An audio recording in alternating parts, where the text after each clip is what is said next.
Good afternoon, everybody. Good to see everybody here today, Alan. But it's good to see you, Alan.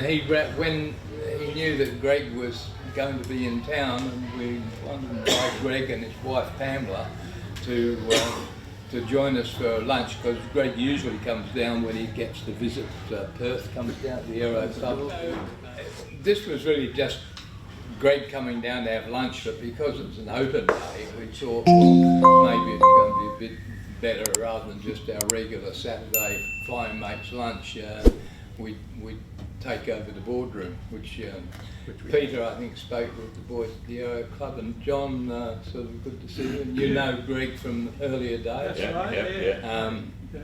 So we thought it was going to be an informal lunch. It was just going to be our normal lunch today, but because Greg was here, thought, well, maybe I could introduce Greg a bit later, and if he's inclined to ask a few questions after I give you some of his background of where he's been, what he's done and what he hasn't done.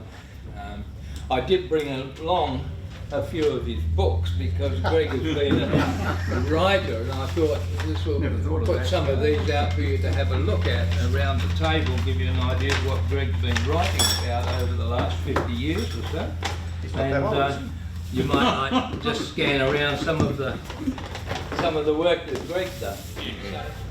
Greg, can I kick off while we're sort of mulling whether we're going to have lunch or not, and ask, is it the human condition to see war as inevitable in our lives? Why would someone like Putin say, instead of entering into dialogue with Ukraine, I'll send over some tanks and we'll sort it out this way? And he's not alone. Throughout history, there have been the Napoleons and the Kublai Khans and whoever who see this as inevitable. And I'm thinking, is this ingrained in the human condition? Well, good questions both for the current and for the historical, because what we actually see is that conflict is inevitable and is endemic to the human species, and there is never a period which is actually peace. There are periods when people go about their business and aren't disturbed by what's going on in the world, but there are always great periods of peace.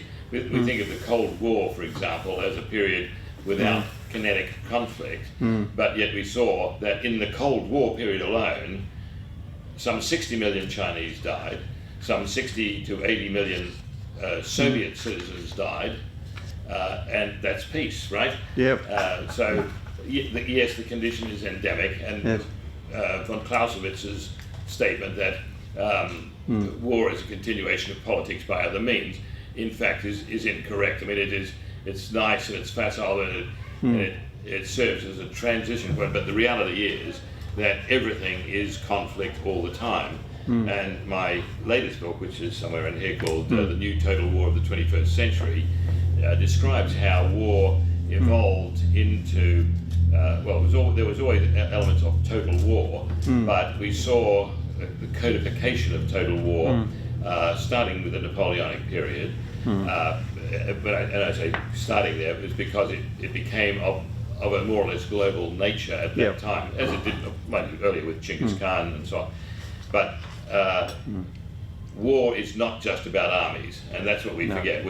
The Western society relegates conflict and war to being the uniformed services confronting each other, and in reality it's a total all of society mobilization. Now the phrase total war didn't come about until 1919 with General Ludendorff, when he talked about World War I as a total war, but he was actually saying it would increase and engage all elements of society in support of a kinetic war.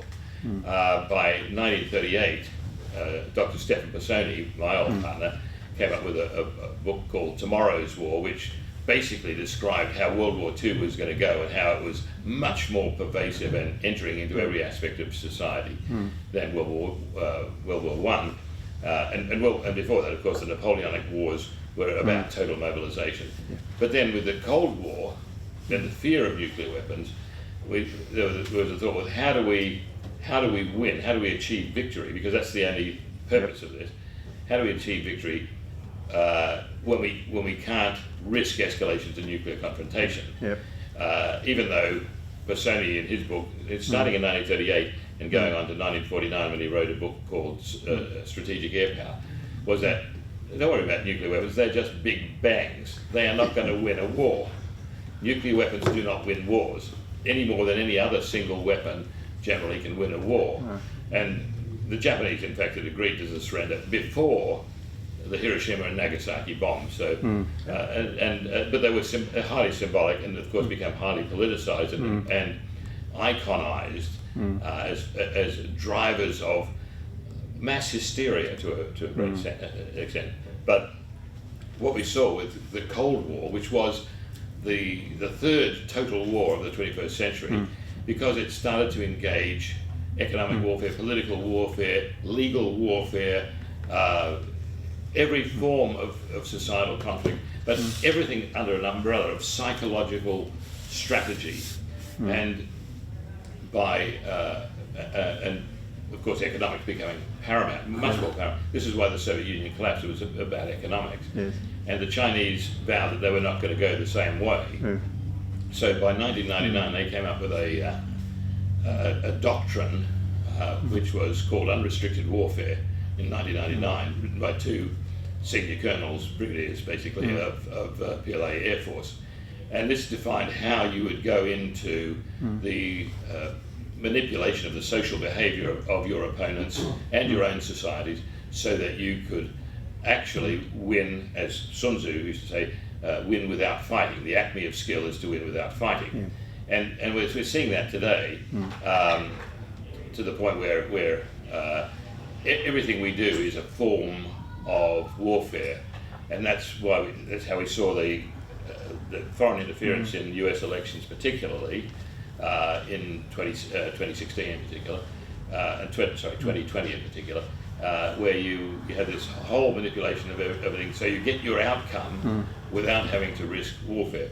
And I can tell you, the one thing that the PLA is, Which PLA is? People's Liberation Palestinian, Army, of China, People's Republic of China. Their whole objective is, we will not ever, in the foreseeable future, risk direct warfare with the United States. It's because once you go into major kinetic operations, the outcome is always problematic. If the Japanese had not attacked Pearl Harbor, then they probably could have prevailed and achieved their Greater Asia Co-Prosperity Sphere.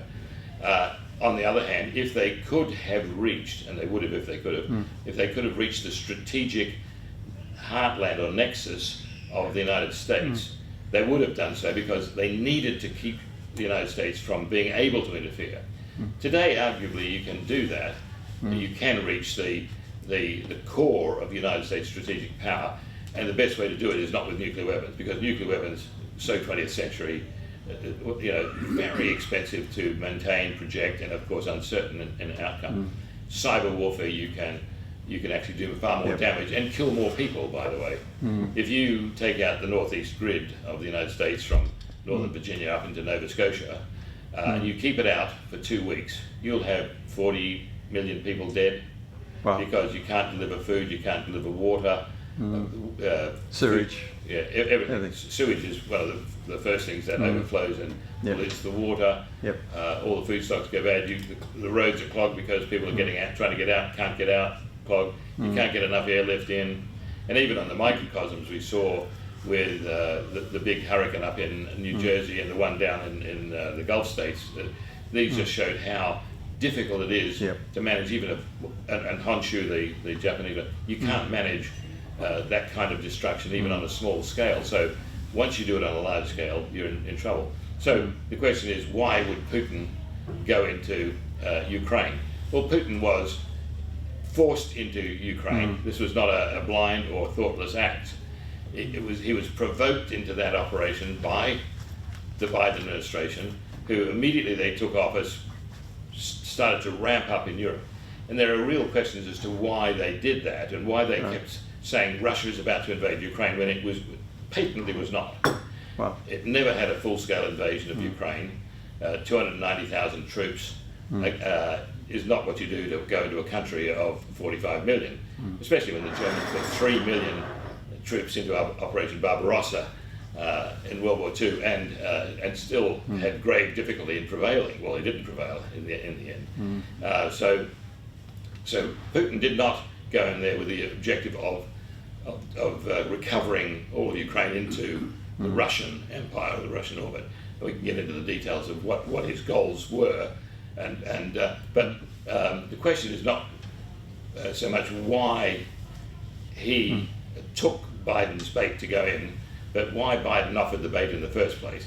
Because Biden on January the 25th basically said to the Ukrainians, well, you know, we want you in NATO, and you go and attack the Donbass region, and oh, but by the way, if you go in there and you have conflict with the Russians, we will not support you. And Putin is saying, is this just Biden being senile? Did he just give me a one-time free pass to go in and fix this problem? Because the whole question of Western occupation of Ukraine has been an absolute casus belli for Russia way before the Soviets even came in. Because then you get back to the question is, what is Ukraine? Ukraine is not the Donbass. The Donbass went in there in 1921. That was part of Russia. Crimea was not part of Ukraine. That went in the 50s under Khrushchev. Yep. So, and then say, well, why did the US push so-called Ukraine to go into NATO, and why in 2014 did the US sponsor a coup to overthrow a legitimately elected government in Ukraine? Now, people say, well, the government was corrupt. Every government in Ukraine has been corrupt. It doesn't matter which side you look at. But there was an elected government. Now the president came from Donetsk, one of the Donbass republics, and Russian speaker. And there was no way that the Western Ukrainians were ever going to control the presidency as long as the Donbass and Crimea existed. So when in 2014 the US sponsored the Maidan revolution, they deliberetely started a war which would cut off the eastern Ukrainians so that they couldn't vote in the elections. So then you had an election, and then you got a Western Ukrainian, and then you got Poroshenko coming in after they had forcibly removed the legitimate president. So you had an illegitimate president, and then Poroshenko. Now you've got the current incumbent, who is, if you like, the fruit of the poison tree. So he's there, and he's saying he wants all of Ukraine. Well, he doesn't, because if he had all of Ukraine, he wouldn't be in power. No. But they have to save face, and basically Biden started this gambit and is prepared to sacrifice the last Ukrainian for the Biden gambit. Wow. Now Biden, as you know, his poll numbers never started well, and they went down from there, the worst ever of a US president, and he's coming up with the midterm elections. He needed to distract from a number of incidents which were dogging him, particularly the way the US evacuated from Afghanistan, which had huge strategic ramifications. The US lost its access to Central Asia at that point. So they're pushing this whole thing of the Ukraine thing, knowing that the Russians have said, you cannot come any closer to expanding NATO onto the borders of Russia. And Reagan and Thatcher both said, we will not do that. With the end of the Cold War, NATO's purpose is done. Russia becomes part of the Western Trading Alliance, and we're all pals. Except that Bush 41, George H.W. Bush, went back on that immediately, and every president until Trump went back on that and was expanding. Biden was always strong on expanding NATO, and knowing that the Russian response had to be either capitulation or fight. And so they've done that. And right now, the Russians essentially have achieved most of their objectives, locking up Donbass, locking up Crimea, possibly containing Ukraine to the west with the operations in Transnistria. So it's going to be interesting. Western Ukraine, not going to be a member of NATO. Now, has this paid off for Russia? Absolutely not. But the question is, it hasn't paid off for the West either, because having Russia and Ukraine demolished and Russia forced into the arms of the People's Republic of China as a strategic partner is exactly what we tried to undo for 30 years during the Cold War. And that was why Nixon went to China to peel Yep. PRC away from the USSR. So you've got this sort of crazy agenda which doesn't make sense, except that the PRC wanted the US out of the Indo-Pacific. Now we think that the US is focused on the Indo-Pacific, and we've got AUKUS, the new treaty and so on, and that's all's going to be well. The reality is Biden hasn't mentioned China more or less for the last 6 months. And the Chinese have been working for 2 years now to distract the US away from the Indo-Pacific and into a Euro-Atlantic focus. And really, this has now succeeded beyond their wildest dreams. And with Biden's connections with Beijing, you have to ask, why Well, historically, China has not been a country known for pushing into other countries Not true. Not true? Not true. If you look at the whole history of China, it's been one of constant expansion. Now, sometimes it's had to resolve from that. Vietnam is Chinese. Yeah. Thailand, largely Chinese, and so on. Right. So you've had these pushes and back and forth, and the difference between the Han and the Manchu sides. You've seen this the last 3,000 years of China expanding, contracting, and under different dynastic groups. The Mongols still prevail in large parts, but. Does that answer your question? Absolutely, yeah. Well, I got a simple question. If Putin was knocked off, would the war stop? No.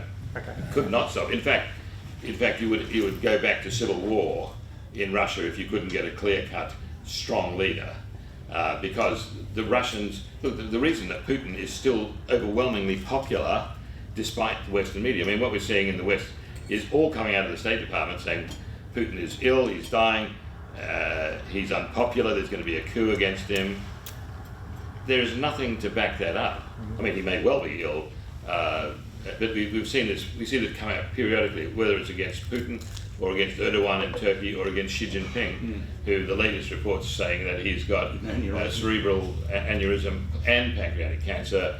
This is all leading up to the 20th Party Congress in Beijing in October, and his adversaries are trying to fight back against his civil war, which he started against his opposition, particularly in Shanghai and Beijing, with these so-called zero COVID things, which have nothing to do with COVID whatsoever. So one of the things about the Russians is that they have to have a strong leader or they feel insecure. It has to be nationalistic, that resonates. Putin is portrayed as being like another Soviet leader. He's absolutely not. He's more like Ivan the Terrible, if you like. And I know him, I've had dinner with him, and he is an extremely bright person, stridently anti-communist. He was in the nationalist movement, the secret nationalist movement, with Yeltsin before the collapse of the Soviet Union. This was the key factor in the collapse of the Soviet Union. It was driven by the Pamyat movement, Pamyat meaning memory, and these are all ultra-nationalists, some of them really ultra-nationalist. Putin was not in that group, and when he took over, he made sure that Pamyat was suppressed because it was getting too right-wing. But he's a classical Russian nationalist. And when he took over the Kremlin, for example, he made sure that the 22 churches within the Kremlin were reconsecrated. Stalin had knocked down another 5 to build a military academy inside the Kremlin.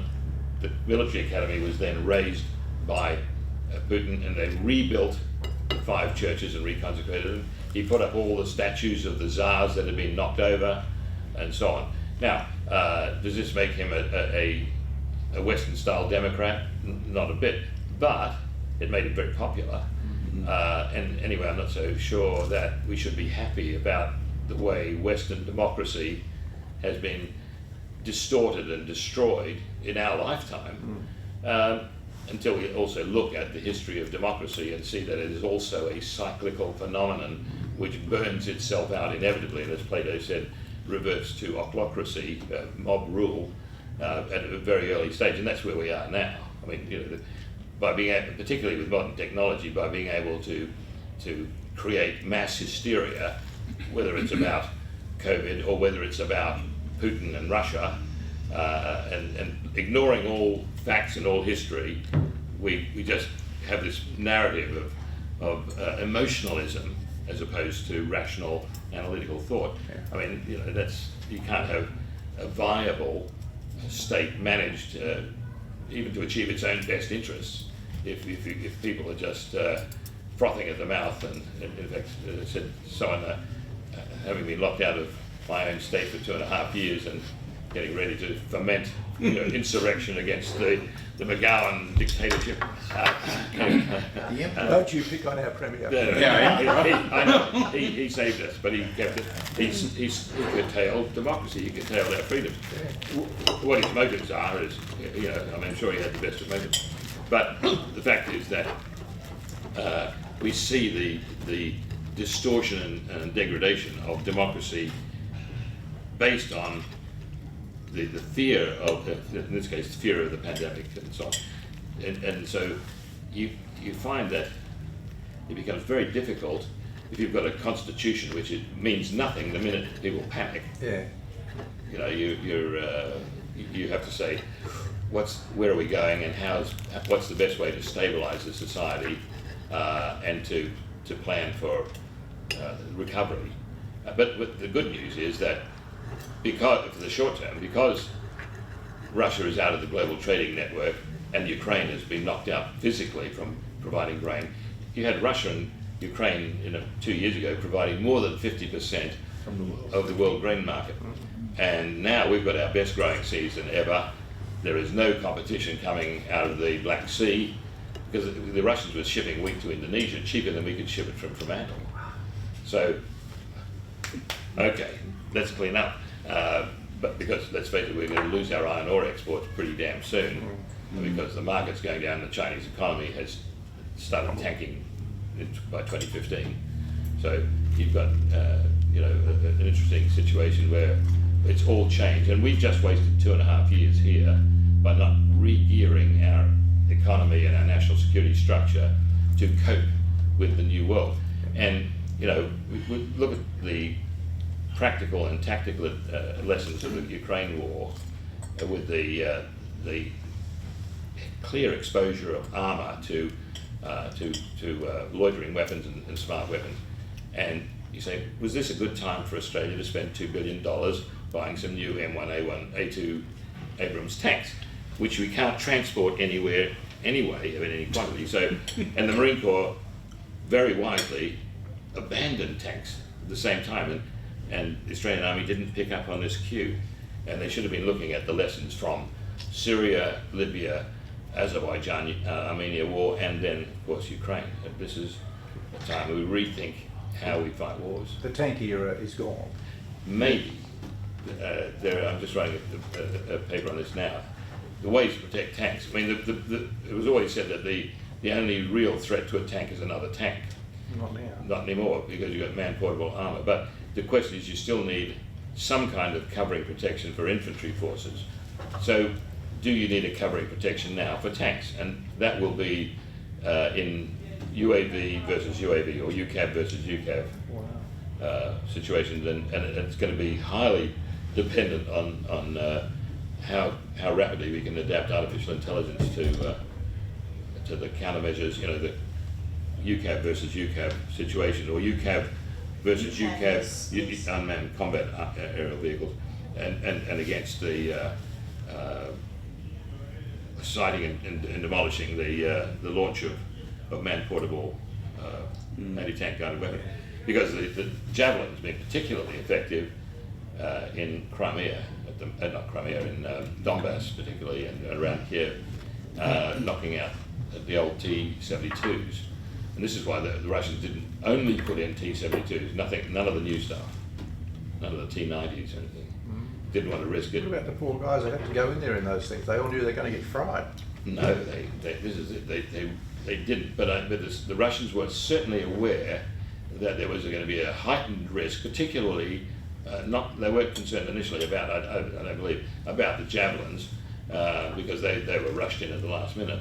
But they were more concerned about things like how many Turkish Bayraktar TV2 UCAVs could go in there with think equivalent of Hellfires and so on. That's what transformed the fighting, for example, in against the TPLF, the Tigray Popular Liberation Front in Ethiopia. Once the Ethiopian army got the Bayraktars and some others, including some Winglongs from China, they were able to destroy the TPLF. So it was amazing, and we saw similar situations in Libya and particularly in Azerbaijan, Armenia. Greg, what do you see as the outcome at the moment with Ukraine then? Russia's achieved its key objectives in the east. They've linked, they've got most of the Donbass back. They've linked the Donbass with the Crimean area, and so a lot of the water supply coming into Crimea is now protected. Right. And the move, the Ukrainians were preparing, because they've been fighting in Donbass since 2014, the Ukrainian army. They were also preparing to relaunch against the Crimean border and to stop any, and to damage the electrical and water infrastructure in Crimea. And so that's now being curtailed. So the Russians have got control of the Sea of Azov, they've got control of a lot of the heavy industrial capability of the Donbass Iron.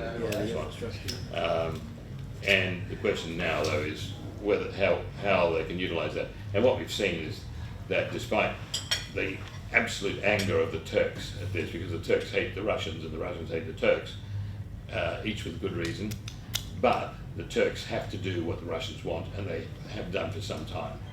And as a result, the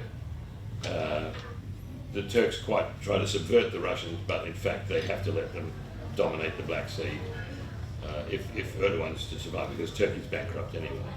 Talking about bankruptcy, Greg, if Texas were a country, it would be 9th in the world for economic activity. Russia would be 11th. How does Russia maintain its military when it's got an economy smaller than that of Texas? Well, because, who goes short?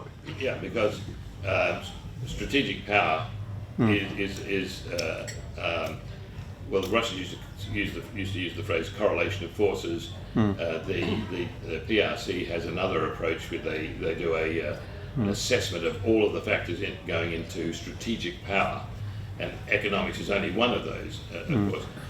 So sovereignty is the key determinant, and then how much of your economy you can put towards your war fighting. And if you're smart, as Sun Tzu said, to win without fighting, that's the key. And that's what the whole approach of psychological strategy is about. And this is why both the Communist Party of the Soviet Union and the Communist Party of China have both pinned all of their activities on psychological operations, psychopolitical operations first, and never to go kinetic unless you have to. And Putin has got to be saying, well, I knew this, why did I do it in Ukraine? And he did it because he had no choice. I was in Beijing in 2019 when they celebrated the 70th of the founding of the Republic of China. And Beijing was under curfew from 4 in the afternoon while they transported all the military stuff to Tiananmen Square. We were confined in a hotel, blinds were pulled, doors were locked. For an hour and a half, looking through the blinds, I saw an amazing array of missiles, of trucks, of tanks that continued for an hour and a half, and I thought, my God, if ever we get into a biff with these guys, we are toast. Yeah. Well, the question is how far they can shoot them and so on. Perhaps. Yeah. And also, you need strategic depth. And that means, well, here's the deal. China, the mainland China, the People's Republic of China, has approximately 20% of the world's population, 7% of the world's water. All of that water is polluted. Wow. The productive soils have been eroded away, all the black earth in the north is gone, and the water table is polluted. So you're getting minimal supplies of polluted food. They can't feed themselves. Where are they getting their food? They spent, under the Trump administration, they spent years looking around to find alternatives to buying from the US. Couldn't find them. They're getting them from Australia, from Russia, and China. So the big trade deal with the US was to provide food. And when they signed that in January 2020, they basically said, oh yeah, but actually we want double the supply of food that this treaty allows for, because they've given up on moving away from the US. They needed everything the US had and more. The US can't provide enough.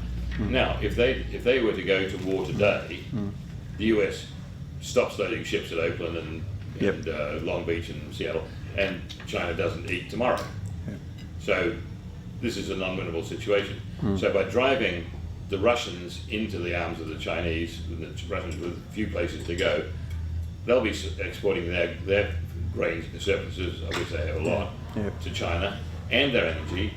China becomes less dependent on the United States and therefore is more flexible about being able to challenge the United States in the South Pacific particularly, but ultimately they're talking about... Well, the proud boast of India is it doesn't import food because it has enough that it creates itself, as opposed to China, which, as you say, is food deficit. Yeah, and you can't actually have a great power. You can't be a great power until you're a net food exporter. For example, in India, India was a net food importer until 1986, and now, of course, is exporting. Net exporter of food, which everything turned around overnight. So you think if Australia maintains its immigration policy and we lean a lot towards those people who I kindly say, no, I'm not prejudiced, from that region, do we decrease our chance of possible in the future suffering an invasion? No, because it's the people in Beijing who need our resources, and it's the Greater Asia Co-Prosperity Sphere Mark II, and it's almost the same game plan, and you see them pushing the same southward push, whether it's Sri Lanka, Myanmar, Indonesia, Timor-Leste, Indonesia, Papua New Guinea, and now Bougainville's coming on the horizon, and of course the Solomons, and over to Kiribati. Push south and get the resources. Control, and now whether you get the control by political or armed means is another matter, but they want what we have, and the whole approach, whether it's been the Communist Party of China or Imperial China, this is one nation under heaven, and the mandate of heaven says that that China is the only sovereign state, and everyone else is a supplicant power, a tributary power, and that's even going back to Zhong He's treasure ship armadas coming around the world. It was all to make sure that they paid tribute. Yep. So going back to aviation, which I know you want to talk about, how the heck did you come out of the woodwork and devote your attention to, say, Norman Brearley's story? Well, I mean, I'd always been passionate about aeroplanes, and I used to hang around Perth Airport and Maylands. So you were the kid? Yeah, that's right. Please, mister, can I have a ride in your plane? that was my main mantra. So it was either that or I was down at Fremantle saying, can I come on board your ship? Until I ran away to sea at one stage. So, and I realised at a very early age that, well, when Norman Brearley was given a CBE under the Brand government, I said, wow, he's still alive. Who knew? Yeah. And my mother said, oh, and she started pulling out her clipping books on Norman Brearley. Right. And she said, when I was 13 years old, she said, I wrote to Norman Brearley, Major Brearley, he's formed the Royal Aero Club. Can I come and I'll sweep out the hangar? And he wrote back and said, well, it's only 30 shillings an hour to learn to fly.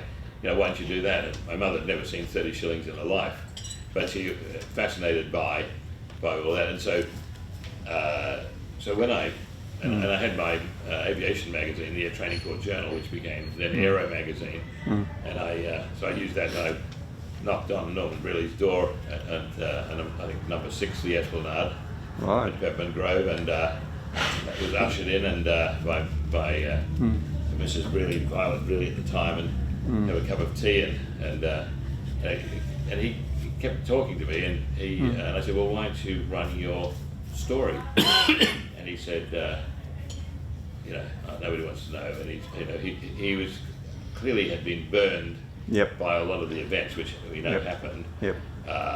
And even when he went back into the Air Force in World War II, he kept a low profile, but couldn't restrain himself from being that natural organizer. Yep. So I then started pushing Sir Charles Court to say, look, this CBE, this is not enough. This guy is the real deal. I mean, you start. I was looking through Norman's clipping books. He had the most incredible archives. He was so meticulous, and so I pushed Sir Charles into getting a knighthood for Norman. And then I introduced my mother to him, which was terrific. And it was actually a big, they became very good friends. She became very good friends of Sir Norman and Lady Brearley. But it was a turning point in many respects. So with that in mind, was your background academia? High school dropout. High school dropout, that's good, that's a good start, like a Steve Jobs. Left school when I was 15.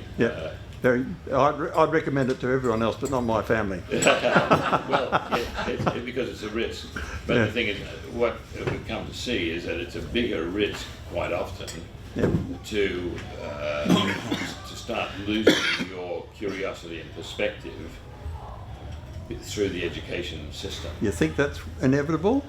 Well, it's not inevitable, but I mean, you firstly you're wasting a lot of time. If you've learned how to learn, then what's the point? Yeah, you can learn by yourself.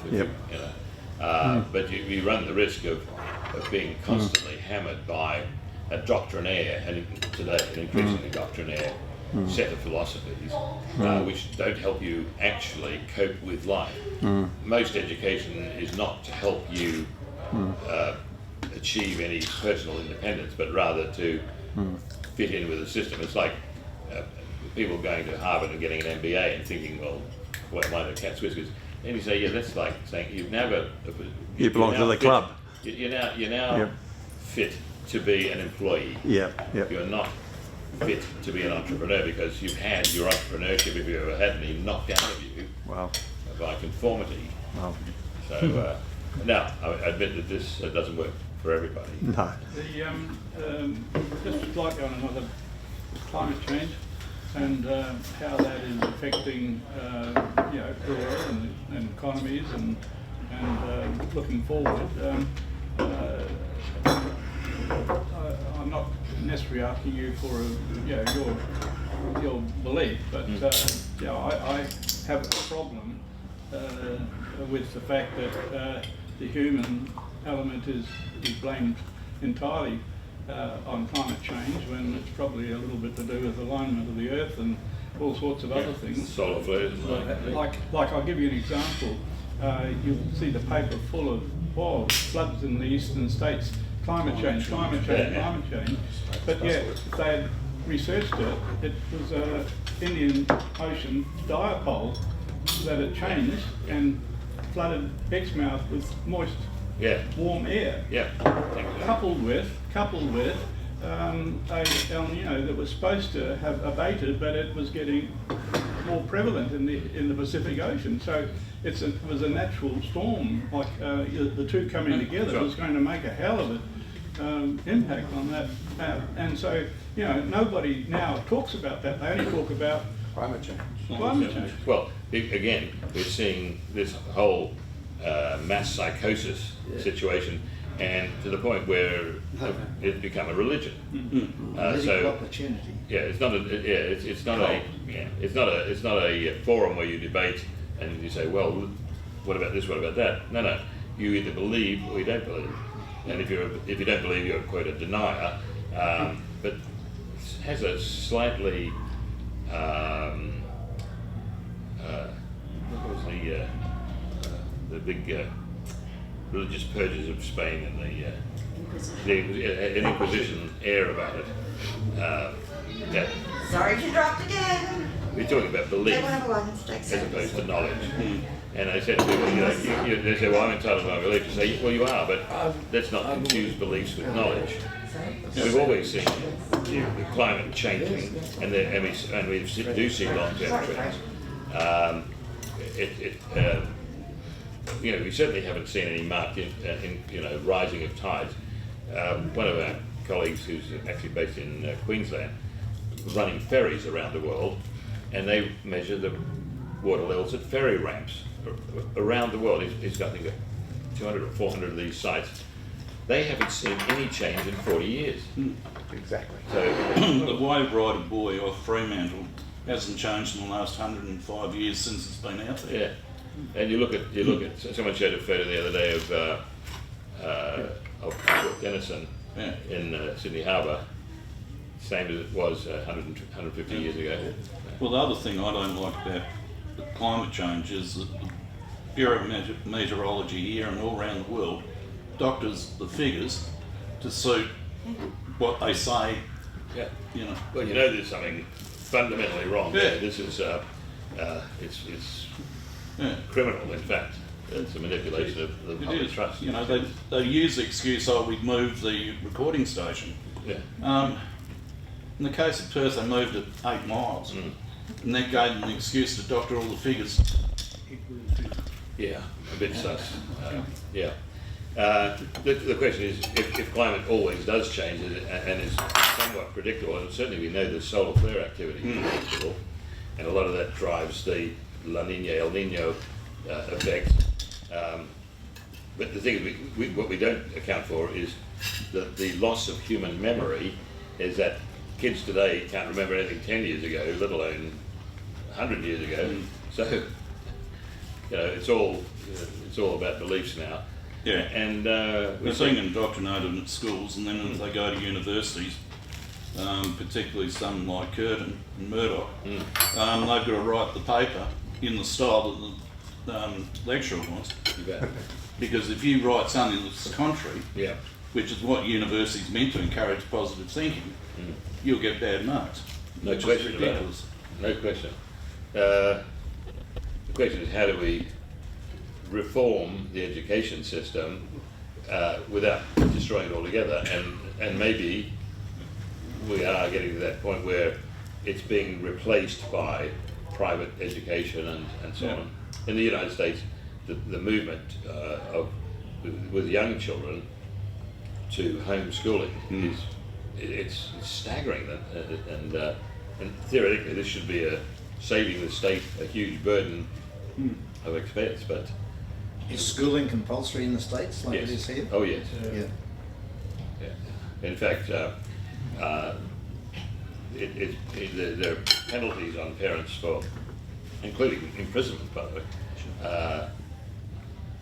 But when a lot of parents are saying, well, hang on, you're just using this to steal my children, which is effectively what's happening if you alienate the children from the parents and the family.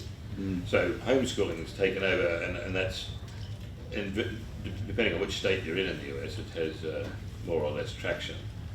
But you can see that in some homeschooling, children are better educated, but sometimes find socialization difficult. The classroom stuff, yeah. Yeah, yeah. Greg, just getting back into China again, last week I came across an article of something that I wasn't particularly familiar with. I passed it on to George and several others there. He said he was going to pass on to you. And that is the 2019 China's Made in China 2025 policy. Are you aware of that? I'm aware of the Made in China 2025 thing. Yeah. By 2025, they're going to be self-reliant, and they. No, they won't. No, but I'm saying That's what they're planning. Is that a policy or? Yes, it's a policy. Yeah. Yeah. And India has a similar policy as well. Neither of them are succeeding very well. You look at the two new Chinese fighters, for example, look good, all copies of Western technology. The engines are still Russian, and they can't. They pissed off the Russians enormously by threatening to retake Vladivostok. So Putin cut off the supply of the new turbofans that they were supposed to get. So the new Chinese fighters are still stuck with the old Russian engines, and saying that they're going to replace them with new Chinese engines. They're not close to getting them ready. The Chinese space program is really the continuation of the Russian space program. So they're a long way off it, and they're degrading by the day because of the deliberate implosion of the economy. You had the natural implosion of the economy beginning 2012, 2015, but then it's now being deliberately closed down because the free economy, which stimulated a lot of creativity, was also creating wealthy people who were voicing their own opinions, which was very dangerous for the Communist Party, and particularly for Xi. So for Xi, what's more important than wealth or technology is control. He has to be in control of the party has to be in control of the state, and the PLA. So, so that the PLA's technology still has some momentum, and it's still moving towards apogee, if you like, but it is going to be curtailed. What little money they will have in say 10 or 20 years' time is going to go to the PLA, because for the Communist Party to stay in control and to have leverage and to have stature, which gives it credibility at home, they have to keep the PLA as mobile as possible. But whether it can ever be an invading power a la the Japanese Empire is highly questionable. The view of the unrestricted warfare doctrine of 1999 is that if you can't outgrow your opponents strategically and economically, you don't even worry about that. Your next goal then is to stop the economic growth of your rival, to cut your rivals down to size, to make sure that your enemies don't succeed. So what we end up looking like is a battlefield of cavemen, because basically the objective is you level the playing field. So the 2025 Made in China thing is not going to it'll succeed in some areas, but in many areas it's falling apart. Will they go into Taiwan? And not before the 20th Party Congress, that's for sure. Right now they're in turmoil, and the interesting thing is they keep saying that they're a few years away from being ready, but every time they keep improving their readiness, and they now have, for example, 3 amphibious heavy lift ships, like our Canberra class, only slightly bigger. That's not enough to do it, but every time they keep building up their capability, the Republic of China on Taiwan improves its defences and its ability to resist. It's very, very difficult to get an amphibious fleet across 160 or so kilometres of the Taiwan Straits, particularly now, and of course we've got the Republic of China Navy now getting its new class of submarines, and I suspect that they're doing a lot more in the unmanned submarine capability field, as is Australia. And in the air. And in the air, look, they've got a lot more F-16 Vipers, the Block 72 add-on, which are pretty good. Drone. Oh, the drone area, certainly improving. So you've got a lot of loitering weapons, whether they're drones or just shore launched or ship launched anti-ship missiles. I don't believe that the Chinese could credibly hope to land a substantial force. There are limited areas where they can land on Taiwan's shores as well.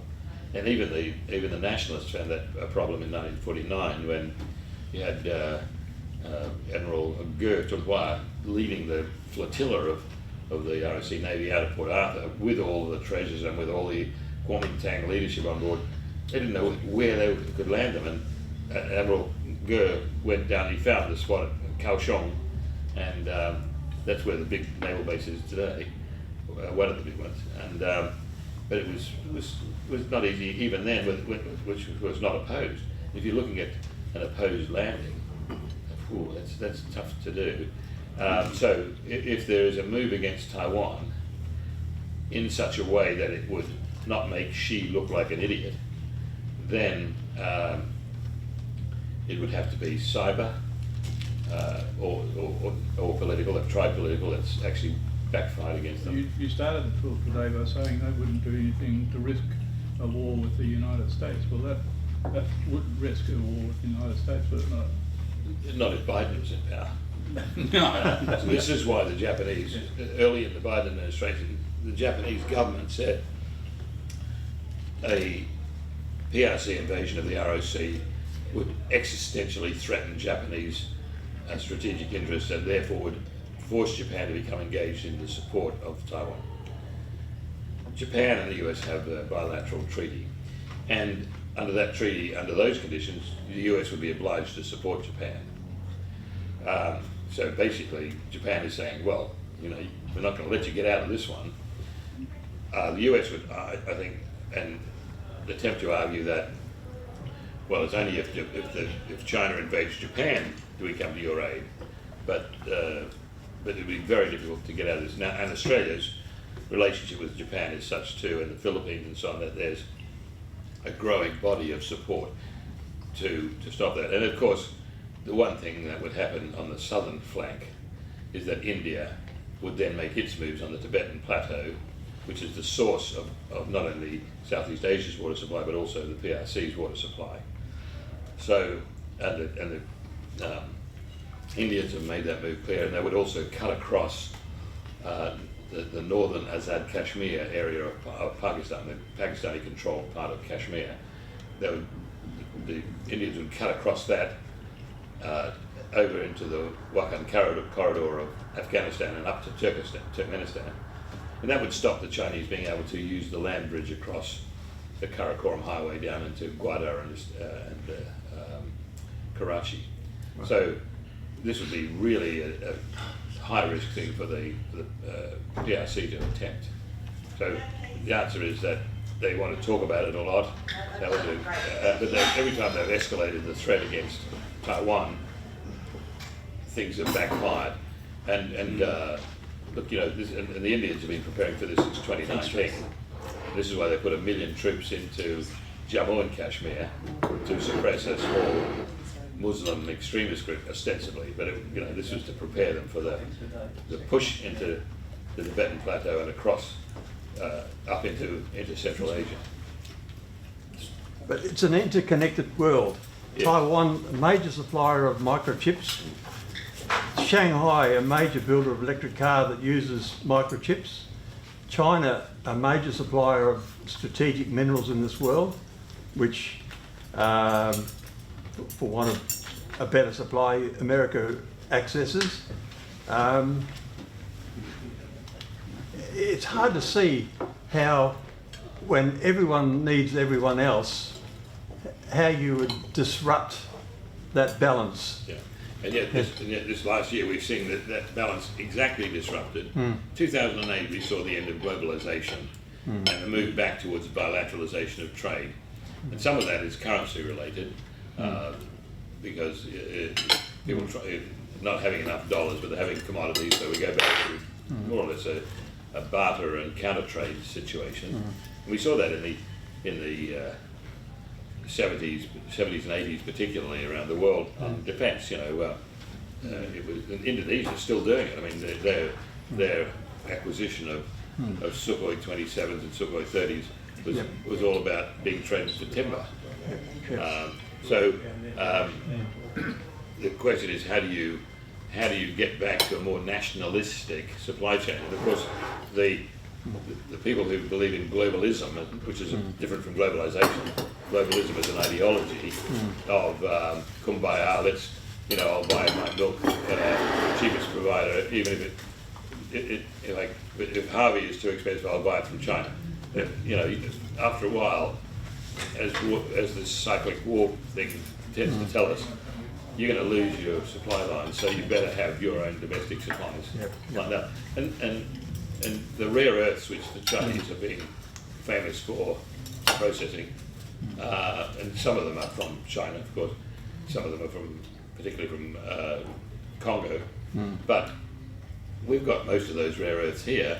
The question is, what is the cost of exploiting them? And Harold Clough used to say, when people would say, we've reached peak oil, he would say, we've reached peak oil at what price?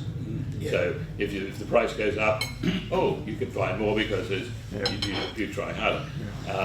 And the question is, how do you process the rare earths? And that's what we're getting to. And when will when will we become desperate enough to say, okay, I don't mind having a bit of dirty industry in my backyard? Well, as a case, the Congo's famous for production of cobalt, and cobalt's always been at Broken Hill. Everyone knows there's cobalt there, but until recently, it hasn't been economical to That's right. Yeah. to mine it. Yep. Now, with the world prices changing, suddenly things.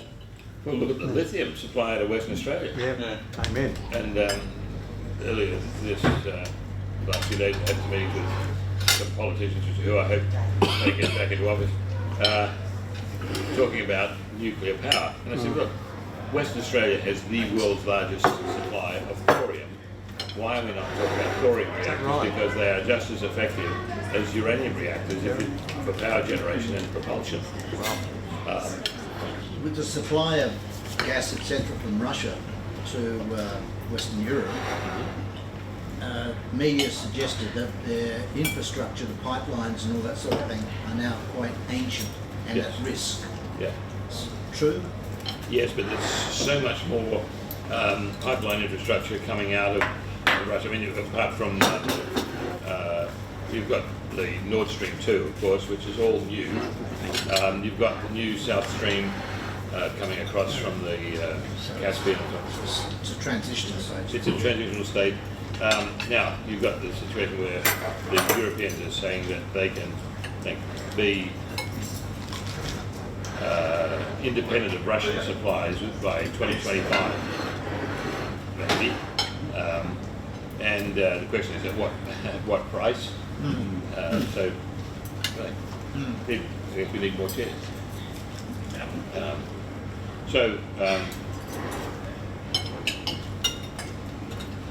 Now the financial side really is saying that some of those energy supplies, they've got to pay for rubles. Yes, this is the Interesting little trick there. 'Cause they don't buy nice those- little turn, yes. Yeah, I mean, what we are starting to see is that the most stable and well-backed currency in the world is the ruble. More gold backing for the ruble than there is for the US dollar. And this is why the Russians are so active in Africa. We're seeing this focus on China as being the dominant power in Africa, which it was until recently. But now Russia's going in there. It's in Mali. Why did the Malians kick the French out and put in Russian mercenaries to, anti-jihadist? It's because Mali is the fourth biggest gold producer in Africa. Would you invest in Africa in most of the places? Not in most of the places, Yeah. but in some of them. Some of them. Yeah. It's a dangerous place, isn't it? Yes and no, and I go into Africa a lot. I've spent years particularly in West Africa and in the Horn of Africa, in South Africa, Southern Africa, North Africa. Well, is there anything left? Yeah. And I haven't had any problems there. And I found out actually that I've never been gypped on any deal there ever. So this is really, counter to the myth. Yes. I should just mention something. Gregory really surprises me probably as an American, but he's sort of fearless. I see him, will be walking down a street in Old Delhi, which scares me to death, and someone tall in a turban and very exotic looking, a man, will come up and say, "Do you want your fortune told?" And Greg says, "Well, that sounds interesting." And we'll follow him down a dark alley. And I'll stay on the street because I'm scared to death. I'm scared to be on the street in Old Delhi. And he's down a dark alley, and I figure someone's got to be here to report his disappearance. If I never see him again. He's really fearless, and as a result, I've always thought that might be a Western Australian trait. We're all fearless. Exactly. To different clairvoyance. Are you familiar with the Putin clairvoyant joke that's going around? No. In as much as Putin goes to see the clairvoyant to see how he's getting on, and the clairvoyant looks in the crystal ball and says, well, I can see you in the procession and you're in the lead car and all the people on the footpath are cheering and clapping and everything. And he says, do I wave back? No, the lid's on the coffin. Pamela was with me and she was waiting for me in the hotel room at the Grand Hotel up on the hill there. Yeah. And I was walking up the hill, which is a long way, and I saw this beautiful little house with almost a postcard-like oriental tree in it, and I think this is it. I stopped. Someone came out in a long gown and said, "Do you want your fortune read?" Sure. So I went in, and this guy was remarkable, actually. He was insightful, and long bearded fellow. And I arrived, and then there was Pamela waiting in our street with that same Admiral Gertrude Wire, the guy who led the Kuomintang out of Port Arthur. She said, Admiral Kerr's been waiting for you. I said, I'm sorry, I just stopped at this place, and this guy told, fortune teller. And the Admiral says, oh, this high, long beard? I said, yeah. He was my director of naval intelligence. This is the kind of guy you want in the intelligence business.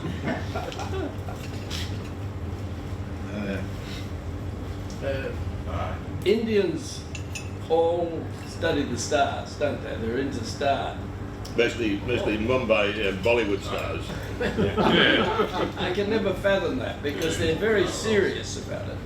So they're, it's very real, whereas to us it's just nonsense, How do they get that? Well,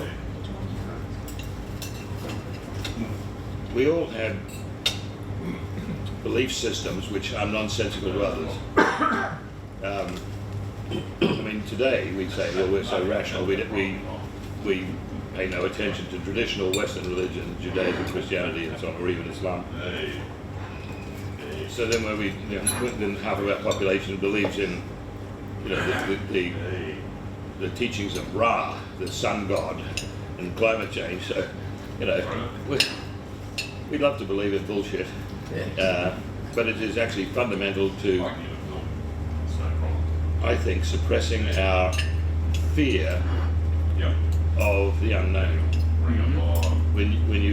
If you could ascribe the unknown to an act of God or an act of some kind of faith, then you've calmed your inner turmoil, because there is no greater fear than the fear of the unknown. The fear of darkness. Durkheim said, email Durkheim, religion is man's way of explaining what man can't understand. Absolutely. Absolutely. And who wrote the book, Dave? Email Durkheim. 17th century philosopher. Greg, Yeah. around a month ago, in your read with interest your Shanghai analysis and talking about this COVID zero and the lockdown in Shanghai, doesn't seem to be anywhere else out in the press. Why is that? It's as widespread as or as open as you see it. Well, that's a good question. People still want to believe that China is going to save their economy, whether in Australia or in the United States. They cannot believe that Xi Jinping would destroy his own economy. It doesn't make sense if you look at it through our lens.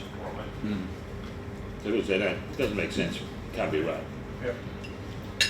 But if people persist in doing things that don't make sense, then you've got to find out why it makes sense to them. And the whole Shanghai operation, we go back to the Shan operation in December, late December, early January, 1 month period. They locked down Xi'an, which was the pilot case of zero COVID, and they locked people in their apartments. They arrested anybody out in the streets. There was no movement. 240,000 people died. None from COVID. They died from starvation. that what you're doing with these zero COVID theories, based lockdowns, is you're removing any hope. You're removing the hope that you can move around, that you can gain money, that you can expect things to be better for you, and that now your fate is absolutely in the hands of the party, and that's it. You're done. And she's great enemy. You know, he wants to be the third great thought leader. It's interesting too with the pandemic, all the rat tests and everything we've all got, all made in China. Yeah. If you go into a hospital and you look at any of the medical supplies, at least 80% will be made in China. So if China wanted to do something, they could cut off medical supplies. Yes. And the Western world would been real strong. Start a pandemic. Yeah. Excuse me, So, Greg, so following on this COVID, this policy of zero COVID, you know, and it hasn't worked in the rest of the world. It's part of a widespread cover-up, is it? Do you think, or do they really believe that it's going to work? They don't. No, it has nothing to do with COVID. Yeah, no. So. But as portrayed, as I said, the rest of the world, who else here has seen on the media? All you ever seen is Beating up people. People running around with PPE and COVID and COVID zero. Yeah, and they keep locking people up, keep beating people up, locking them in their apartments. People are dying in Shanghai. The death toll has been enormous. Yeah. The food has not been allowed to come into the city. And but what is their aim? Control of the population. Shanghai in particular is the headquarters, if you like, of the Jiang Zemin movement. Yeah, opposition movement, yeah. So you quell any thought among the population that your money is going to get you somewhere. If you lock up the protesters by shutting the doors, Yeah.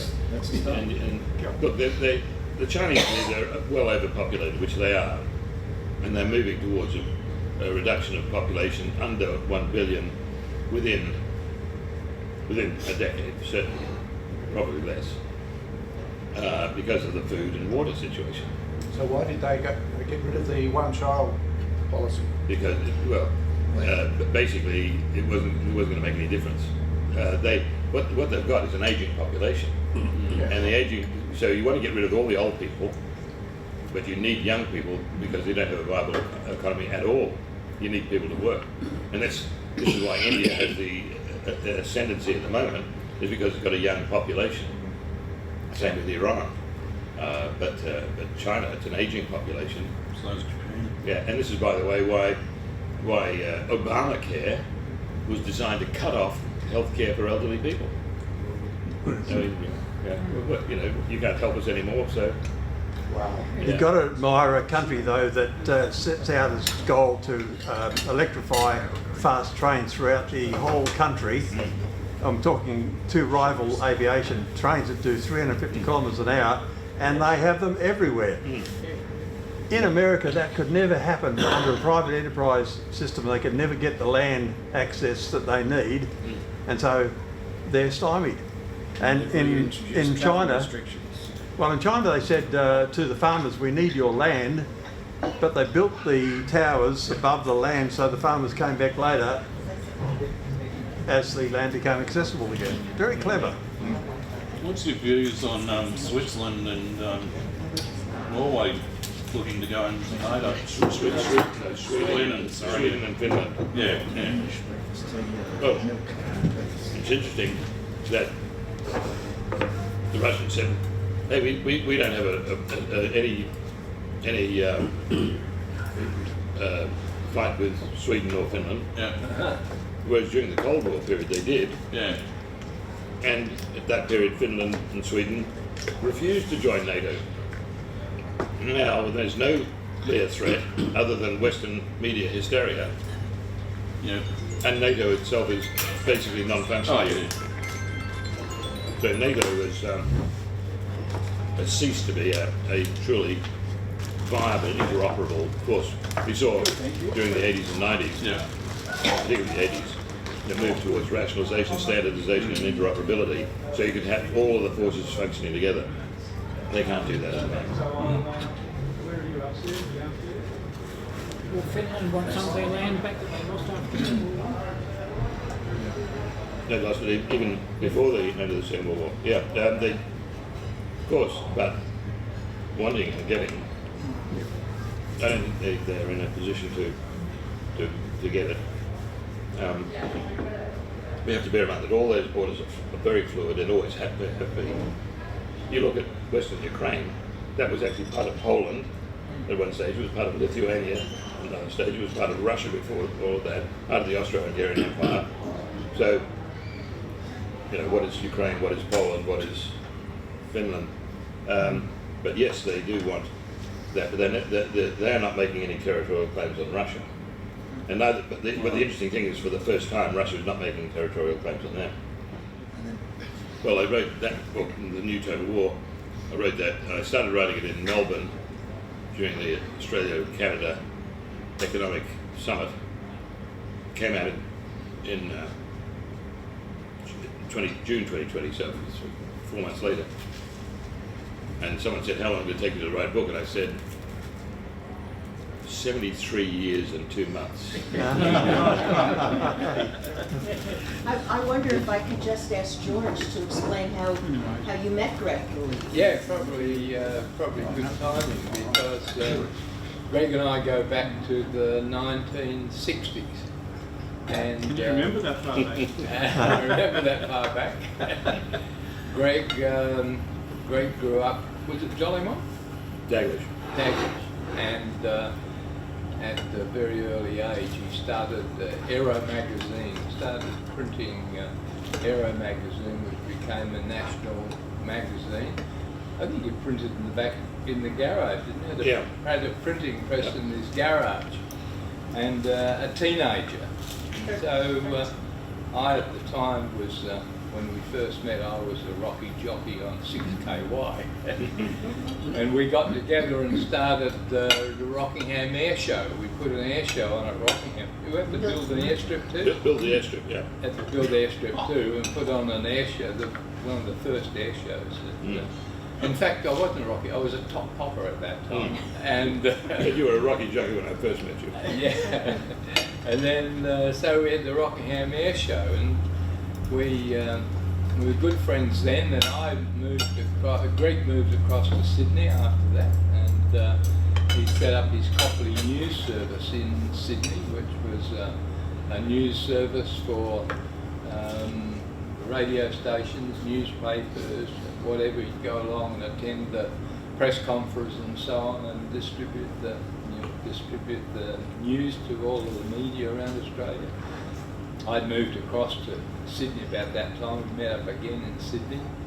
Then Greg went on from Sydney across to San Francisco, and he started took over a magazine over there. But it was a magazine.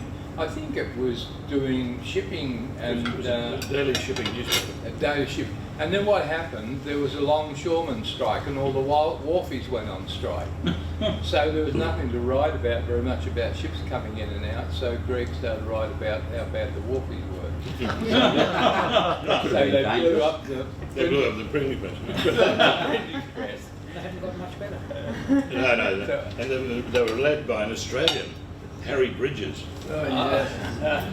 Bad news. So that was San Francisco. I went across to meet Greg in San Francisco, and he picked me up in his, what sort of sports car was that? It was either an Aston Martin or a Ferrari, I can't remember. Ferrari, I think. He picked me up at the airport, and I stayed with him. He was living over in Mill Valley, which is over the other side of the bridge.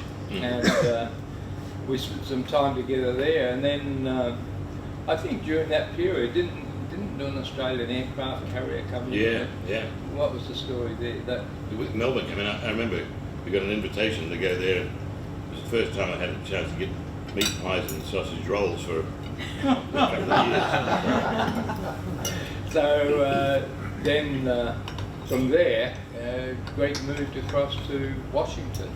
And that was when he got involved in setting up the Defence and Foreign Affairs Digest Group. I did that in San Francisco. Oh, San Francisco, San Francisco. And then subsequently moved across to Washington, and they set up, developed up the group and formed a company, went digital then. What year was that? 1990 something, went digital and started a group called Global Information Systems. And Global Information Systems is an encrypted online service that is provided to governments and heads of state around the world. We must have quite a few subscribers around the country for Global Information Systems. Yeah, that only goes to governments. That's yeah, Global Information System is our online intelligence service. We've got about 200 people around the world feeding into that, and that we're monitoring 290 countries and territories on a 24/7 basis. Wow. So whether it's a Cartier and Ashmore Reef or so on. But Greg's also been an industrialist as well, because for a time he owned a big shipyard in three shipyards in Scotland. I think you're working with probably the Minister for Defence or Secretary of State for Defence, and also was involved in developing an airline, a Scottish airline. the Scottish National Airline, which is Highland Express. Yeah, Highland Express. So We he had it, was yeah. on the board of Highland Express as well. So he's been an industrialist, he's been an historian, he's been an author, and he's been a good friend for 60 years. Yeah, thank you. So thanks. And then there's a story here that I also dug out from the Tarmac Topics of 2007, announcing when Gregory had been honoured with the membership of the Order of Australia in 2007 as well. There's a picture there with you, John. Remember Yes. that one? So so it's been God, you look young.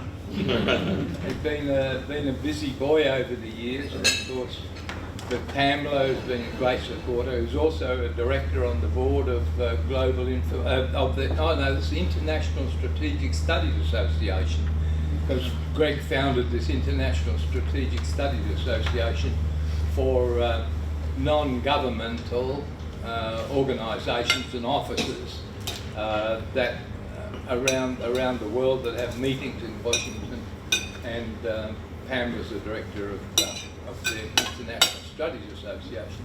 So they're busy people, and all of the years he's a sixth generation Western Australian. So, and he's kept his domicile here in Australia, even though he's lived overseas for many years. He's not a dual citizenship. He is an Australian, He's an Australian. 100% West Australian. And took him to vote this morning at the South Perth polling station. And I had to say to George, what's my address here again? Greg, with so your publications, they're always at the top, non-confidential. So do you also write some confidential? Well, actually, it says confidential on the top. Whoops, put that photocopier down. It's just to stop losing money from people photocopying. Yeah, we do. I mean, bulk of my income over the last 50 years has been advising governments directly, generally at head of state or head of service level. So classified, Yeah. That's right. Yeah, but we don't do it for all countries. About 160 countries take our core base intelligence collection system, which has got millions of pages of stuff archived on all kinds of topics. So we're basically looking at global trend analysis. But then a number of governments will ask for anything from rewriting a constitution or writing a constitution to creating an intelligence community, where you look at how they collect intelligence, for what purposes, and where the product goes and how the product is regulated, and how you get it up into the system so that it has the best chance of positively impacting policy. Nobody, of course, follows that more than the first few times, and then they start to see intelligence services as being means of justifying what they're doing rather than to assist them. You advise the Australian government? I've had interesting relations with a number of Australian governments for the past 50 years, and Haven't we all? continue to do so. Your interest in Ethiopia is long term. You're a much decorated person. How have you been right or wrong about Ethiopia? I can't pick that up. Well, what's right and wrong? You know? Yeah. Yeah, but basically, I started out many years ago. I was asked to help the Emperor of Ethiopia. This is the son of Haile Selassie, who was Emperor in exile. And I can talk about this because it's not. I don't do this for money. And I started advising the Crown Council and the creation of the Crown Council to help stabilise Ethiopia and help. So I was able to get him to go back for that. He wasn't able to stay for it because it scared the communist government so much when he was in the country, because people started walking into Addis Ababa from all over because the son of the grandson of the emperor was coming back. But anyway, we're now gradually got it to the stage where the Crown can go back in, and now with the new government is in fairly good relations there. They're starting to take our advice in the country there. Unfortunately, it's coming at a time when the Biden administration, people in the State Department and the National Security Council are working against the Ethiopian government, ostensibly because they say they're supporting Egypt, which has claims on Blue Nile waters, but in fact because the former government, the Tigray Popular Liberation Front, which had been controlling the Ethiopian government from 1990 until 2018, they were paying large amounts of money to Washington officials. How this started was during the Obama administration. The Obama administration, or the CIA, wanted to put in UCAV operations out of Arba-Minch airfield in southern Ethiopia. And the Ethiopians said, okay, that's going to cost you X billion dollars and we'll have that cooperation. So billions of dollars went across to Addis Ababa on a regular basis. And at the same time, strange enough, enough people in Washington got very rich. I'm just saying these coincidences happen, you know, we can never explain this. And then when the Obama administration left office, those people who were actually many Clinton people, and people like Susan Rice and so on, all went into consultancies and then were representing the TPLF as lobbyists, because the TPLF, when the TPLF was thrown out of government in 2018, they still had vast amounts of money, and they were paying a lot of money to these Washington lobbyists, who are now back in as Secretary of State, head of the National Security Council, and so on. So you ask why the US government is supporting the TPLF, and all they can say is, well, because you know, we don't like the government, and Ethiopia we have to help the Egyptians gain control over the water supply from the new Grand Ethiopian Renaissance Dam. None of this hangs together. But anyway, it's things are moving in the right direction. Very, very slowly in Ethiopia. The Crown itself is becoming more and more popular. Every year we would hold a dinner in Washington to celebrate the victory of Adwa, the 1896 defeat of the Italians. And this gained some momentum and gained a lot of attention from Ethiopians in the diaspora and around Ethiopia itself. So the new government in 2018 said that they would now celebrate that as by throwing out the communist revisionism and celebrating the history of the country. But there are still a lot of communists in this present government. And so this year, at the Adwa celebrations, they moved the celebrations out of Menelik Square. Well, Emperor Menelik II was the Ethiopian emperor who had defeated the Italians at Adwa. And as a result, the youth of Ethiopia, who were alive when Haile Selassie was emperor, just rebelled, and so in March the 1st this year, you had tens of thousands of mainly young people flooding into Menelik Square, saying, "You can't hold this in some other square. This is Menelik's victory.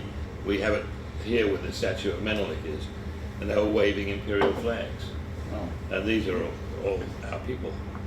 So we're starting to see this incredible momentum, and in some ways it scares the government because they don't want to lose control of the situation. It's like it's the same in places like Romania and Bulgaria, when the people who welcomed the return of the king of Bulgaria, the king of Romania after the Cold War, were not the Christian Democrats who emerged, the conservative politicians, because they wanted to be the top gun. It was the old socialists who came out and started bowing to the king. And it's interesting. You've got these strange sociological events. But anyway, what we've been doing with the Crown Council of Ethiopia has been championing causes which unite the country. Including, we've created a thing called the Royal Ethiopian Geographical Society, which is now linked with the Royal Canadian Geographical Society, getting links with the Italian Geographical Society and so on, to basically do something the government can't do, which is to bring in all of the intellectual resources of the country and understanding the geophysics of the country and geography, of course, and geology, but also all of its mineral and human resources and history and cultural values, so that we can put together this knowledge of Ethiopia as an empire. Because what we're seeing is we're now fighting 50 years, almost 50 years of this communist movement to break up Ethiopia into linguistic and ethnic groups, you can do that. And this is what I say to the people like the Oromo Liberation Front, who just want only education in Marinya, and say, well, so what are you going to do? Talk to yourself? You need to have an overarching language, whether it's Hindi in India or English in India. You have to have a national language, and that national language has always been Amerindia or Amharic, and that relates. But it's an ancient language which has its roots in Aramaic actually, and was on and from the Sabine Kingdom and so on, with Queen of Sheba, who was the mother of Emperor Menelik I, and the father was King Solomon. And so you've got this wonderful history. So you've got this whole historical cultural link, which is essentially the spinal cord of Western civilization, because you've got the only unbroken lineage from the time of Solomon to today. It's amazing, 3,500 or so years of history. That's fun, and they finally couldn't give me any money, so they just made me the Marquis of Tana. So Lake Tana, the font of the Blue Nile, is now mine. I'll go look at it someday. Fresh water could be valuable. It is fresh water. Yeah, and in fact, in Lake Tana, you've got these islands with monasteries on them, with documents and so on going back a couple of thousand years. It's amazing stuff. Where do you see Saudi Arabia going? Well, it's the old thing of heads we go global, tails we liquidate. Yeah.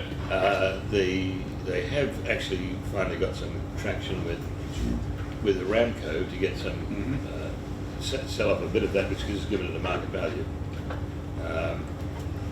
And they've started to develop non-oil sources, and I think I'm surprised that MBS, Mohammed bin Salman, has been able to do that, because he basically had to kill a lot of people to do it. And Greg, on US politics, Kamala Harris seems to have just slid out of the limelight for the last 6-12 months. Slid is probably a good. Yeah, just wants to go there. Well, I spoke to one of Obama's closest friends, and I said, well, Obama's not looking too good health-wise.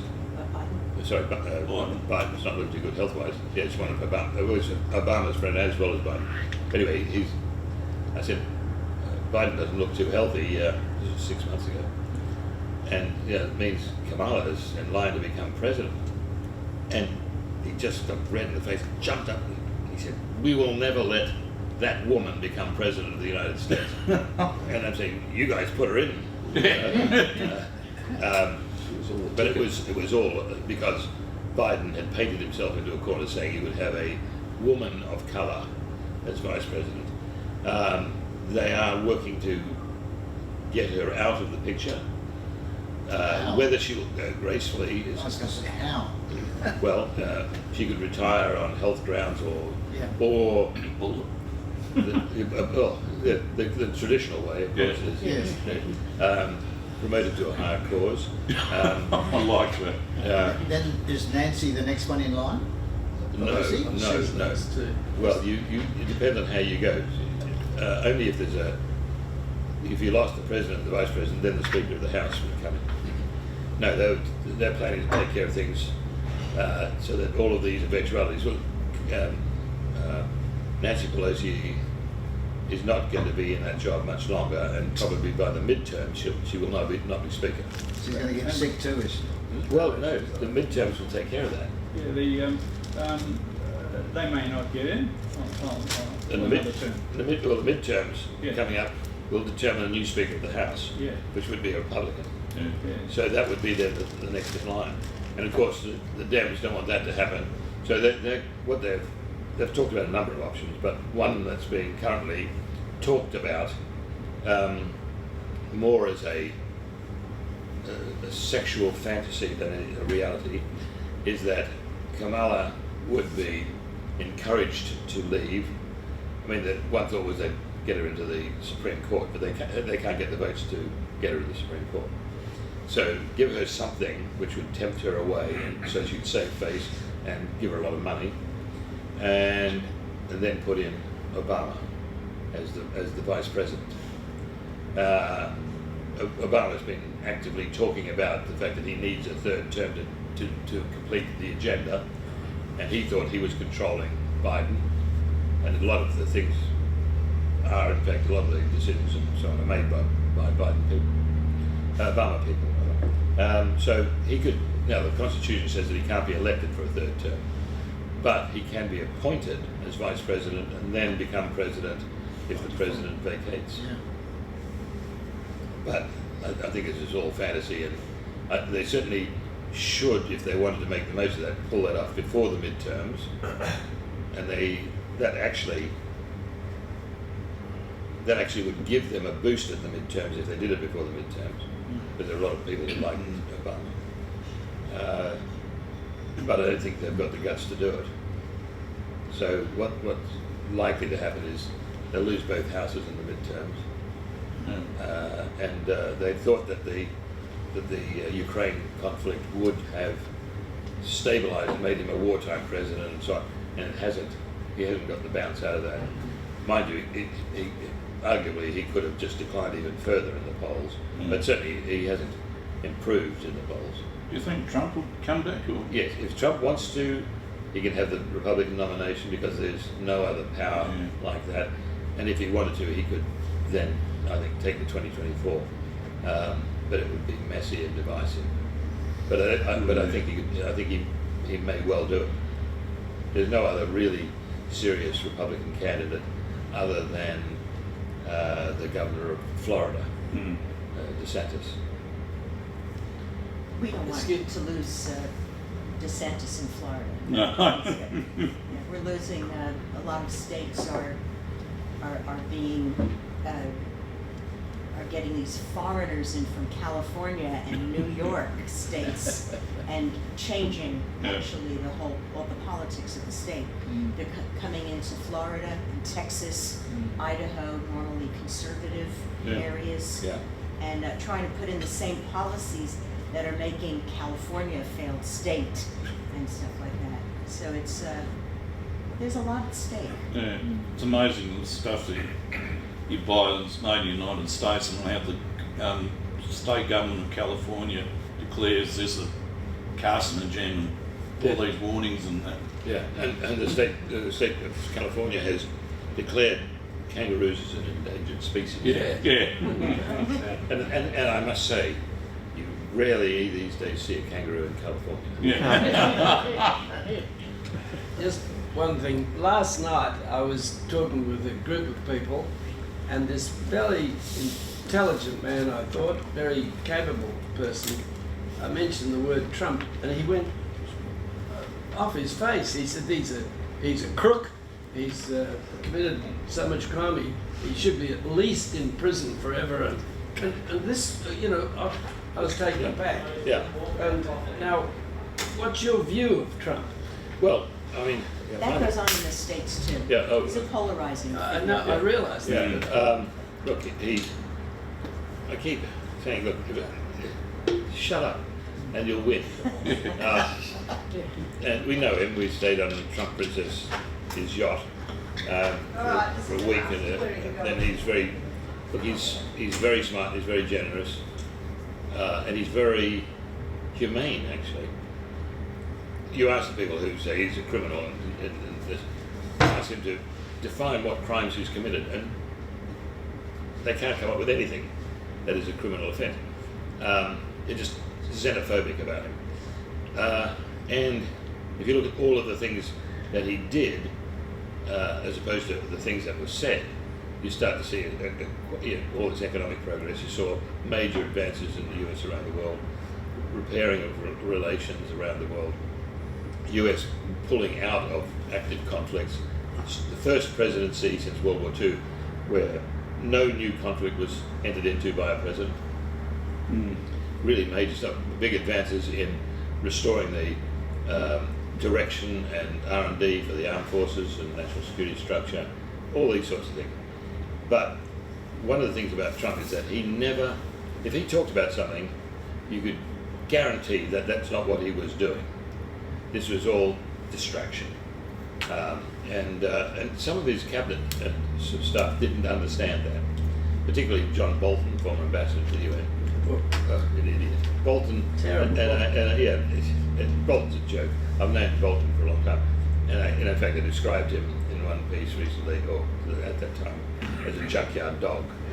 What was he doing in that cabinet? Well, he was, he and people like Mattis, General Mattis and so on, former Marine Corps commandant,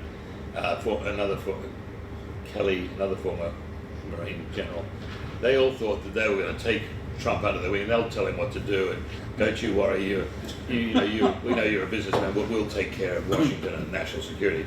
Well, Trump was having none of that because he knew what he wanted to do, and his strategic instincts are certainly better than any of the uniformed military in the US, because they are at best military strategists, certainly not grand strategists. Anyway, so he, like when he wanted to drive the Chinese and North Koreans into a certain negotiating mood, he said, okay, I want these fleets up here off the Korean Peninsula and so on.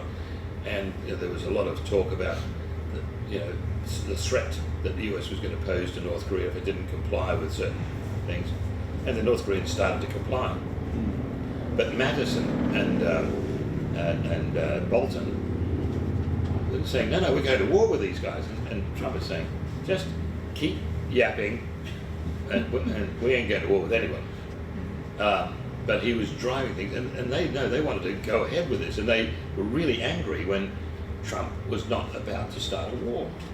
These guys were Bolton is crazy, because it's like on Russia, they just want to have a fight, and Trump is saying, we maneuver, we talk, we yell and scream, but we get what we want by pushing and shaking. We go and have a cup of tea with them. Yeah, and for example, when it became clear with the Iranians that the Iranians reached a point and were not going to respond, he immediately withdrew the 2 carrier battle groups out of the Arabian Sea. He said, no, we're not going to go to war, but if they go to war, we don't want our carrier battle groups anywhere in that region because of the anti-shipping missiles which the Iranians had and the Kilo-class submarines. So Trump was very judicious about the way he approached this, but these other guys were not, and they were angry that he wouldn't do what they told him to do, and so he just dismissed them. And he didn't even trust Jared Kushner, his son-in-law, And of course, everyone thought, well, we can get to the president through the son-in-law and through this. Trump didn't trust anybody. He never spoke to anybody. We knew before, but I was feeding stuff to him through the former speaker, Newt Gingrich, who refused to take a cabinet position. And he refused to take a cabinet position simply so that he could talk to Trump every day, and they could discuss things, and there would be no visible chain of command there. So Newt would pass on stuff, and Trump listened. Trump really does listen to things. Now, his own worst enemy because his ego is so titanic.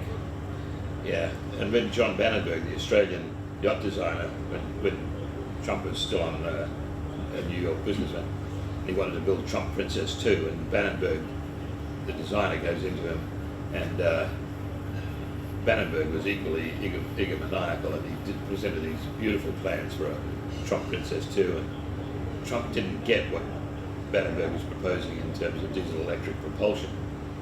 And Trump says, well, just leave these with me, and we'll talk. And then Bannenberg leaned and said, no, I'm not leaving anything with you. So he never built Trump Princess 2. But, and how I got to meet with Trump originally was, I had these shipyards in England and Scotland, and I was going to buy a shipyard in Holland where Trump Princess 2 was being built. And so I go over to, and Pamela was with me, went over to the shipyard at Amels in northern Holland, and I see the keels laid, and there's a lot of work done, and I said to this, the managing director of Amels shipyard, I said, so, biggest yacht contract in the world, right? Yep. I said, so how much have you got into it now? He said, oh, we've spent about $8-10 million on, long lead items and the like. I said, okay, now we're going to buy the yacht, I need to see the contract. Well, we don't actually have a signed contract. Okay, so how much deposit did Mr. Trump put down on this? Well, he hasn't put down any money, actually. And I said, well, so I said, well, let's take this $8 million you've spent, and we'll take that off the valuation. Well, I'm not going to pay for that because that yacht is never going to get built. And it was apparently Trump. This is during the big financial crisis. I can't remember what year it was. In the 90s, Trump was telling everybody, okay, all the other New York real estate dealers are going broke, but look at me, I'm building the world's biggest yacht. What do you mean I'm going broke? So he needed the image of this yacht being built, and he wasn't building. I mean, he's a four-flusher. So I was later contacted by his marine lawyers in Miami and said, Jesus, you almost, because I pulled out of them, I didn't buy the shipyard on the basis of that. But then his lawyers in Miami approached me and said, God, you almost sank Donald Trump. If it had come out that this was a non-deal. Anyway, so he stayed afloat and through all of that. But then that's when First Boston stepped in and put a manager. They put an Australian guy in as his, basically his managing director, who really restabilized his companies. But he's like Rupert Murdoch. He was not afraid to take flights of fancy. It's not in the league of Clive Palmer building the Titanic, is it though? Well, I mean, I think there was a leap of faith in thinking that Titanic was a good name for a cruise ship. Come aboard the Titanic on That's a right. maiden voyage, yeah, That's right. Yeah. As long as it's not on it. What, excuse me, sort of dominating here, but what was your feeling about the enmity, the total attack on Trump, the press attack? It was just everything, wasn't it? Yeah. And I meet people that were there and they say, well, that's what it should have been, sort of thing. He was doing all these devilish things. Yeah, and they keep saying that, and then you say, okay, well, tell me, what is it? What is it? They keep saying, well, the things he was tweeting there, You say, well, okay, tell me which one was offended you. All of them, They say, oh, God. They built up this xenophobia, and this is what I say, we're seeing now, we're in this age of where you can and I'm writing another book called The Decline of Wisdom, and because we see how rapidly we're moving away from logic and acquired wisdom into the ability to move crowds by nuance. Climate change. Climate change is absolutely. But okay, so this has always been the case. The rumour and so on have always been a great manipulator of fear and so on. And there are a couple of great books on it. One's called Crowds and Power by Elias Canetti, which he wrote in 1960. Another one, The Crowd by Gustave Le Bon in 1890, really tell you about how crowds form. But now with social media, you can do it like that. And I'm talking about in this new book about the Starling effect, because you see these hundreds of thousands of starlings in a mass formation, moving around almost as one. And there's a phenomenon whereby each starling keeps track of 7 others. Okay, let me just quickly go into the DH-53 thing. There were 3 DH-53s. Oh, there it is. And this is the remaining one at the Shuttleworth Trust, single-seat low-wing monoplane, right? 3 of them were imported into Australia. 2 of them disappeared completely, and 1 was in the Northern Territory and eventually was bought by Dr. Ralph Cato, who flew it down from Darwin to Wyndham down to Perth. It was never registered. It was called Icarus. And I spent years when I was writing Australians in the Air trying to find this aeroplane, and I found it eventually down at the Fremantle Annex of the Technical College. And just within weeks or months before, cleaning out the back shed that had been taken out and burned. So what I found was the engine tray and one of the struts. And I've got that strut, I've held on this strut for 60 years, and it's all been restored, the strut. And some people build yachts around like one plank and they rebuild a whole yacht. I wasn't going to rebuild a hummingbird, but I've got this lovely strut, and I think it should be in the Royal Aero Club. And I was thinking of coming up with creating maybe a prize for aerospace writing or something like that, and every year put someone's plaque on it. But anyway, so I've got that, and I just wanted to say that we can find a way to get it to the Aero Club and maybe build something around it. So that's Greg had, I think it was in 2007, where he had the concept of putting together a Copley Writers' Prize and having, looking for writers on aviation or aviation writers to run for a prize, and have a bit of a committee that goes through and judges the best, As long as we exclude Jeffrey Thomas. I was just going to say, didn't Jeffrey Thomas be honing in on something like that? well, maybe we could make it emerging. Emerging. and on that sort of basis, and putting something together and using the strut and then putting names on the strut or something.